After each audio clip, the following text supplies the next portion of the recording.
ఈరోజు అయితే మేము మా ఇంటి దగ్గర కొత్తిమీర చెట్లు పెంచబోతున్నాం.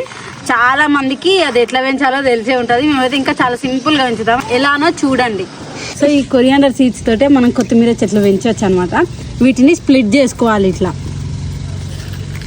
దంచుకుంటే స్ప్లిట్ అవుతాయి. దంచుకోవాలి. ఇన్ని అయితే సరిపోతాయి.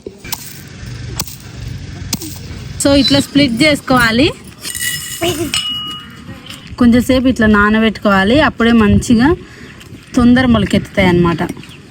సో నేనైతే ఒక ఛాలెంజ్ చేయబోతున్నా. అదేంటంటే 21 days 21 వీడియోస్ పోస్ట్ చేయాలి కన్సిస్టెంట్గా. 21 days 21 వీడియోస్ కంటే ఎక్కువ అయినా ఓకే, కానీ అసలు తక్కువ కాకుండా చూసుకోవాలి.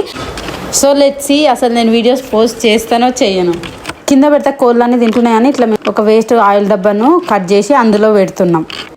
నెక్స్ట్ అయితే ఏదైనా వేసుకోవాలి. ఇందులో ఇంకా వాటర్ వేసుకొని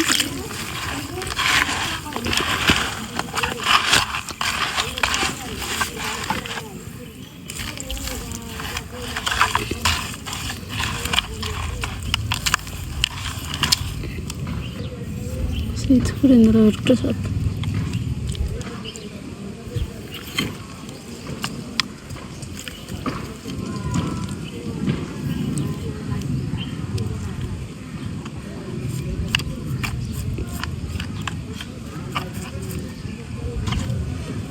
మరి ఎక్కువ గట్టిగా లోపల కనొద్దు. జస్ట్ పైన కొంచెం మట్టి పోసుకుంటే సరిపోతుంది.